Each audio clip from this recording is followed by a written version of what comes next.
Keberadaan agama Buddha sebagai salah satu agama yang dipeluk sebagian warga Indonesia memiliki jejak yang panjang di Nusantara. Pada masa lalu, agama yang lahir di Benares, India pada abad ke-6 sebelum Masehi ini pernah menjadi agama yang dominan di wilayah Nusantara bersama agama Hindu.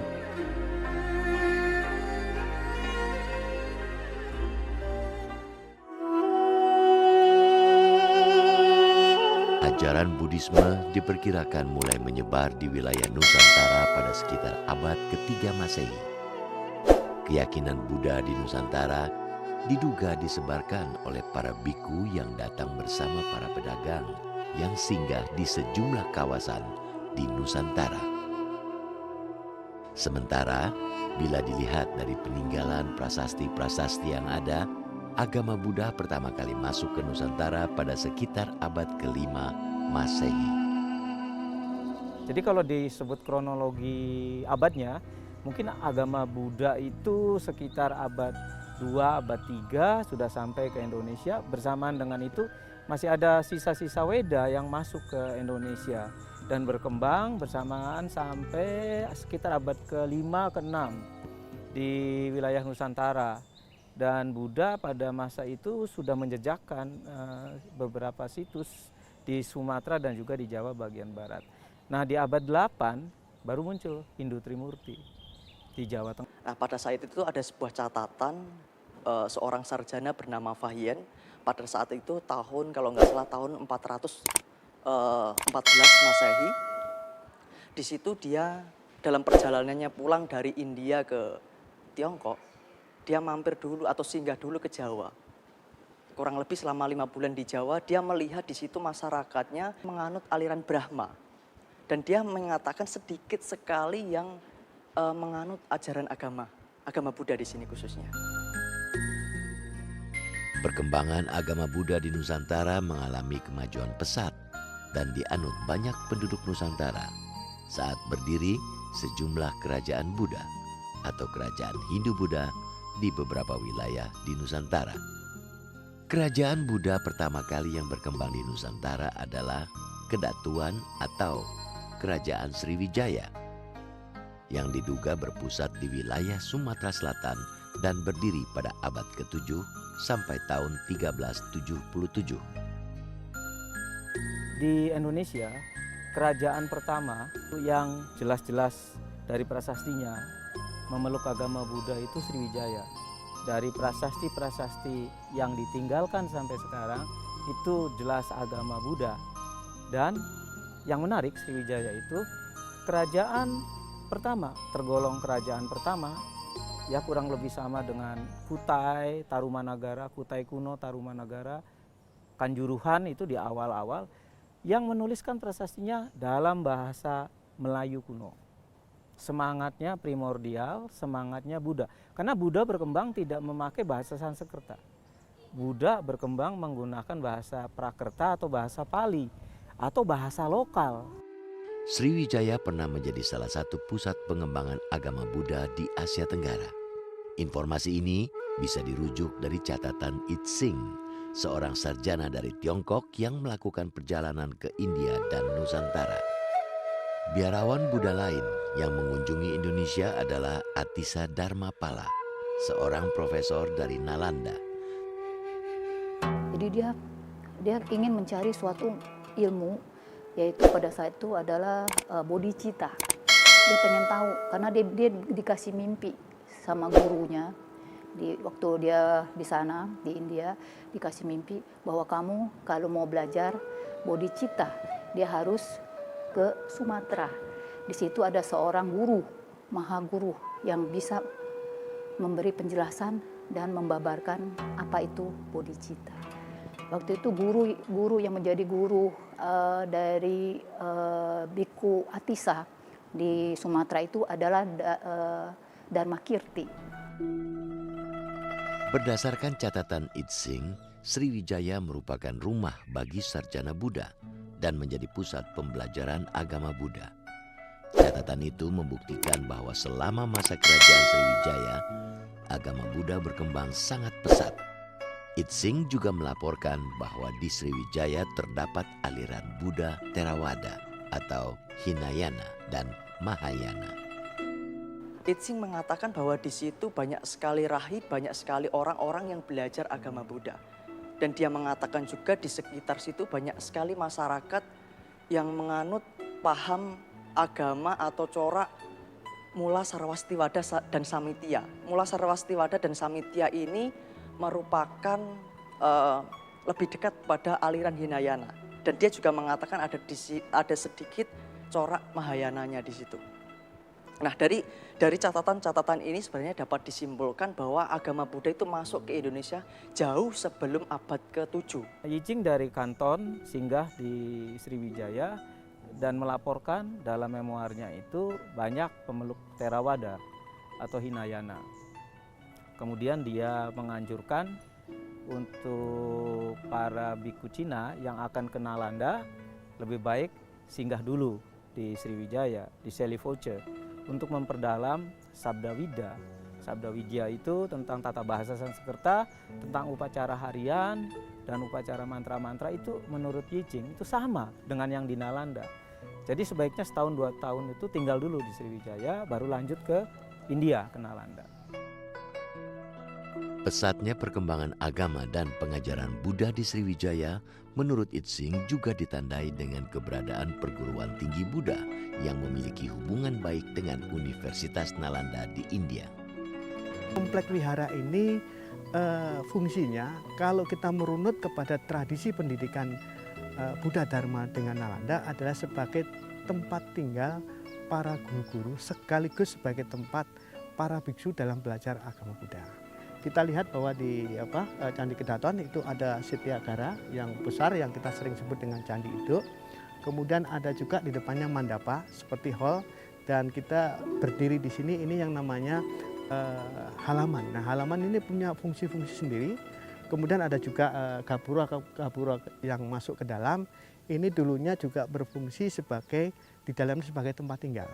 Nah, kalau kita melihat tradisi Nalanda yang sekarang masih hidup seperti tradisi di Tibet ya, di Seraje yang didirikan pada abad 13 Masehi dan masih sampai sekarang masih menggunakan tradisi Nalanda, fungsinya hampir sama. Ada halaman yang luas ini digunakan oleh para mahasiswa yang belajar tentang ajaran Buddha itu sebagai untuk berkumpul.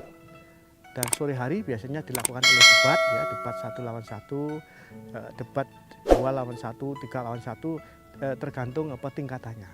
Nah, apa yang diajarkan di dalam tradisi Nalanda ini juga yang di Swarnadwipa apa yang disebut dengan Pancawidya.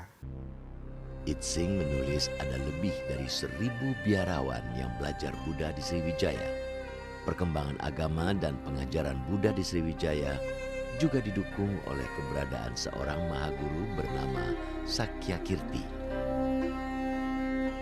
Pada satu masa itu di Mataram kuno itu diperintah oleh seorang raja Hindu dan istrinya Buddha gitu ya. Jadi itu sangat mungkin karena itu banyak bermunculan memang candi yang Hindu, diantaranya juga candi yang Buddha.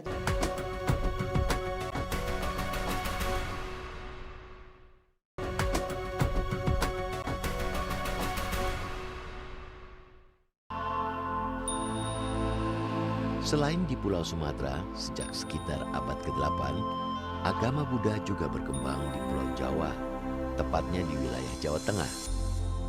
Perkembangan pesat agama Buddha di wilayah ini ditandai dengan keberadaan kerajaan dinasti Shailendra. Meski tidak sebesar kerajaan Sriwijaya, kerajaan yang berdiri pada tahun 775 hingga 850 Masehi ini mewariskan sejumlah peninggalan penting seperti Candi Borobudur, Candi Mendut, dan Candi Pawon. Dinasti Shailendra itu kita bisa tahu nama itu dari prasasti-prasastinya. Ya. Prasasti yang penting menyebut Shailendra Wangsa antara lain prasasti Kalasan tahun 778 Masehi yang ditemukan di Candi Kalasan di Jawa Tengah. Di dalam prasasti disebut Tara Bawanam. Ada bangunan suci yang isinya tentunya memuja Dewi Tara. Dewi Tara itu sakti dari Buddha, Mahayana. Nah, Shailendra Wangsa itu mendukung Buddha Mahayana. Dan Borobudur, Mendut, Pawon, Ngawen, dan candi-candi Buddha lainnya itu selalu dikaitkan dengan dinasti itu, Shailendra. Setelah kekuasaan dinasti Shailendra surut, kekuasaan dinasti ini tergeser oleh dinasti Sanjaya yang menganut agama Hindu.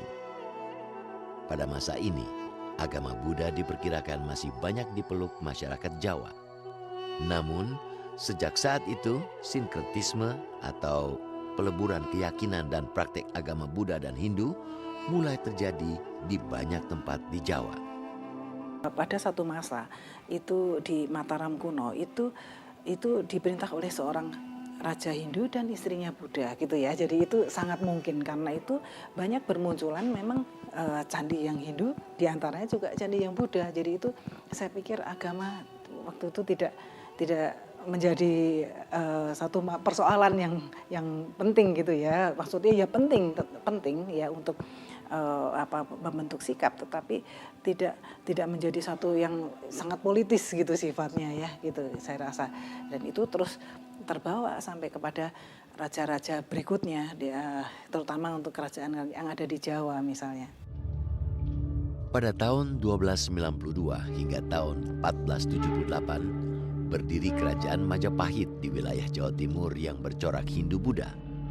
Pada masa kerajaan Majapahit, para penganut Hindu dan Buddha hidup berdampingan secara damai. Perpaduan Buddha dan Hindu sudah dimulai sebenarnya sejak masa Singosari, abad 13. Kita bisa melihat dari kisah para raton itu simbol perkawinan. Dan perkawinan sebenarnya antara Ken Angrok yang memuja Trimurti dan Ken Dedes yang memuja Buddha Mahayana. Lalu mereka menikah. Tidak mengherankan kalau anak keturunan mereka jadi memuja Siwa Buddha. Raja yang jelas memuja Siwa Buddha antara lain Wisnuwardana, kemudian Kertanegara, Siwa Buddha itu dua raja Singosari terbesar. Seketurunan itu setelah Kertanegara dan lain-lain menyambung ke zaman Majapahit, maka raja-raja Majapahit senantiasa mengidentifikasikan diri sebagai Siwa dan Buddha. Dan Siwa dan Buddha di dalam kitab Sutta Soma, Arjuna Wijaya itu bukan sesuatu yang terpisah, tetapi sesuatu yang setara. Hingga kini, sejak keberadaan kerajaan Majapahit antara lain bisa disaksikan lewat sejumlah peninggalan tempat-tempat suci, sisa-sisa sarana ritual keagamaan pada masa itu. Berdasarkan sumber tertulis yang ada, mayoritas Raja Majapahit beragama Siwa dari aliran Siwa Siddhartha. Hanya Tribu Wana Tunggadewi, Ibunda Hayam Wuruk yang tercatat beragama Buddha Mahayana. Meski mayoritas Raja Majapahit beragama Siwa, agama Siwa dan agama Buddha tetap menjadi agama resmi kerajaan hingga tahun 1447. Tentu saja raja-raja itu lebih suka memilih dewa-dewa Hindu. Apalagi ada konsep dewa raja pada masa Majapahit. Raja adalah sebenarnya penjelmaan dewa yang hidup di alam manusia. Mereka memilih dewa-dewa Hindu supaya mengambil ketegasannya. Sementara dewa-dewa Buddha penuh kasih sayang, ahimsa. Jangan menyakiti sesama makhluk. Bagaimana kalau ada musuh datang? Repot dia. Makanya dia perlu menggabungkan Siwa Buddha. Siwa untuk menghancurkan musuh-musuhnya, Buddha untuk menyayangi rakyatnya. Pada masa kerajaan Majapahit, sinkretisme agama Buddha dengan agama Hindu mencapai puncaknya. Pada masa ini, misalnya, terjadi pengidentifikasian Siwa dengan Buddha hingga disebut sebagai Siwa Buddha, sebagai satu kesadaran tertinggi. Pada zaman Majapahit ini pula, aliran Hindu Siwa, Hindu Wisnu, dan agama Buddha dapat hidup bersamaan. Saya rasa, menurut saya itu bukan satu usaha untuk menyatukan, tetapi justru untuk menghargai yang ada. Itu sudah terbukti di dalam berbagai prasasti masa lalu. Ya, seperti sekarang kita mundur lagi sebentar ke Airlangga misalnya ya.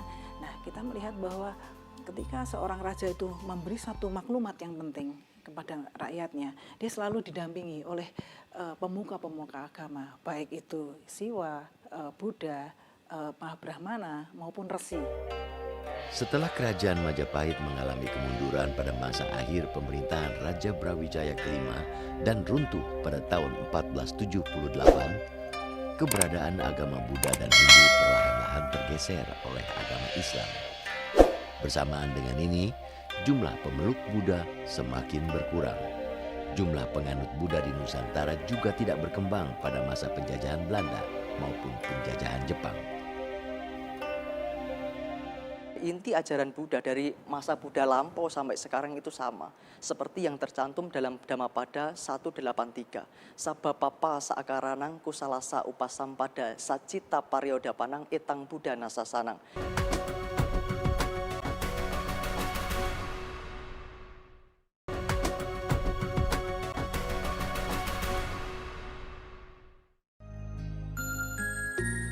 Pada tahun-tahun akhir pemerintahan kolonial Hindia Belanda, mulai muncul orang-orang yang menghidupkan kembali denyut keberadaan agama Buddha di Nusantara. Dimulai dengan kunjungan Narada Mahathera, seorang biku Theravada asal Sri Lanka ke Hindia Belanda pada tahun 1934. Kunjungan Narada Mahathera untuk menyebarkan ajaran Buddha ini menyembuhkan kembali minat sejumlah kalangan untuk mempelajari Buddhisme. Pada masa penjajahan mereka menggunakan corak agama Buddhanya diwarnai dengan corak dari agama Buddha Tiongkok seperti Tridharma, Konghucu, Taoisme, kebangkitan dari agama Buddha yang benar-benar nyata setelah dibentuknya Jawa Buddhist Association yang oleh pandita dari negeri Belanda. Waktu itu ada pandita dari negeri Belanda, dia datang pada tahun 1932. Lalu diikuti dengan kedatangan dari Biku Narada, yaitu seorang biku Theravada dari India Selatan, tahun 1934. Nah, di situ baru terbangkit perkembangan agama Buddha, jadi mulai lagi. Setelah Indonesia merdeka, minat sejumlah kalangan untuk mempelajari Buddhisme semakin tumbuh kuat seiring kedatangan Ashin Jinarakita, seorang biku Indonesia yang ditahbiskan di Myanmar. Perkembangan baru ini perlahan-lahan membuat agama Buddha mulai dikenal kembali oleh masyarakat Indonesia. Setahu saya yang menjadi pelopor atau biku pertama Indonesia adalah Yang Mulia Ashin Jinarakita itu sendiri. Jadi dia banyak sekali mengajarkan ajaran-ajaran agama Buddha ini ke daerah-daerah.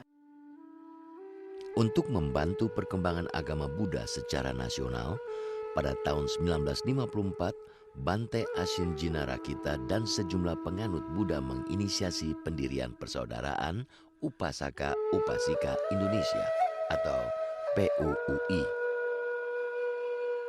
Pada tahun 1956, untuk pertama kalinya setelah ratusan tahun, Hari Suci Waisak dirayakan kembali di Candi Borobudur. 2 tahun kemudian, Organisasi Perhimpunan Buddhis Indonesia atau Perbudi terbentuk.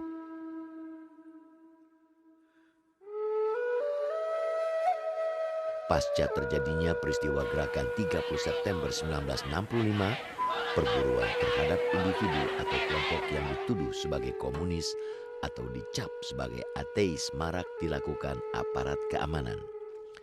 Setiap bentuk keyakinan yang dicurigai menyimpang dari ajaran monoteistik Pancasila pada masa itu dianggap sebagai pengkhianatan. Untuk mempertahankan agama Buddha di Indonesia, pendiri Perbudi, Biku Ashin Jinarakita, mengusulkan adanya penyesuaian dalam dogma Buddhisme di Indonesia, terutama dogma mengenai ketuhanan dalam agama Buddha. Saat itu, digagaslah ketuhanan dalam agama Buddha di Indonesia dengan sebutan Sang Hyang Adi Buddha.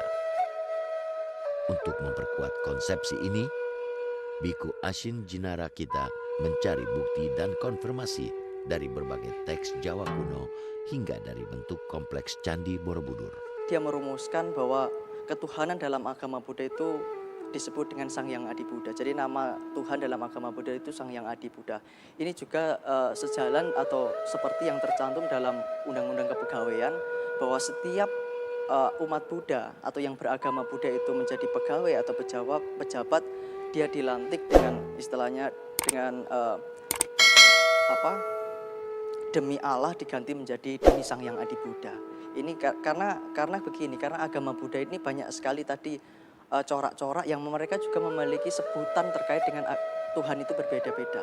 Ada yang menyebutnya Tathagata, ada yang menyebutnya Bhagawan. Nah, sehingga Asin Jenara kita ini memiliki inisiasi untuk membuat rumusan terkait ketuhanan dalam agama Buddha itu sendiri. Yaitu dia memutuskan, tentunya bukan keputusan sendiri ya, dan juga tentunya bukan keputusan yang sembarangan. Tentunya tadi dengan berbagai kajian dan sebagainya, dia memutuskan bahwa Tuhan dalam agama Buddha, khususnya di Indonesia, adalah disebut dengan Sang Hyang Adi Buddha itu sendiri. Pasca peristiwa gerakan 30 September 1965, jumlah pemeluk agama Buddha di Indonesia sempat mengalami lonjakan tajam. Hal ini terjadi menyusul keluarnya kebijakan pemerintah Orde Baru yang mengharuskan semua warga mencantumkan identitas agama yang mereka peluk dalam kolom agama di KTP bila mereka tidak mau dicap sebagai simpatisan komunis. Lonjakan jumlah pemeluk agama Buddha ini membuat agama Buddha kian berkembang di Indonesia. Pada era pemerintahan Orde Baru, puluhan wihara baru dibangun. Berbagai aliran agama Buddha juga berkembang. Pada tahun 1987 misalnya, ada 7 aliran agama Buddha yang berafiliasi dengan Organisasi Perwakilan Umat Buddha Indonesia atau WALUBI, yakni Theravada, Budayana, Mahayana, Tridharma, Kasogatan, Maitreya, dan Nichiren. Isi substansinya sama, karena sebenarnya begini, Buddha pertama kali mengatakan kepada 60 biku pertama, itu misioneri pertama, dia mengatakan datanglah ke seluruh penjuru untuk mengajarkan ajaran cinta kasih. Jadi pada dasarnya prinsipnya adalah ajaran cinta kasih yang harus dikembangkan kepada semua makhluk. Jadi itu prinsip dasar sebenarnya. Dan inti ajaran Buddha dari masa Buddha lampau sampai sekarang itu sama. Seperti yang tercantum dalam Dhammapada 183. Sabapapa saakaranang kusalasa upasampada sacita paryodapanang etang Buddha nasasanang. Jangan berbuat jahat, berbuatlah kebajikan, sucikan hati dan pikiran. Itu inti ajaran Buddha.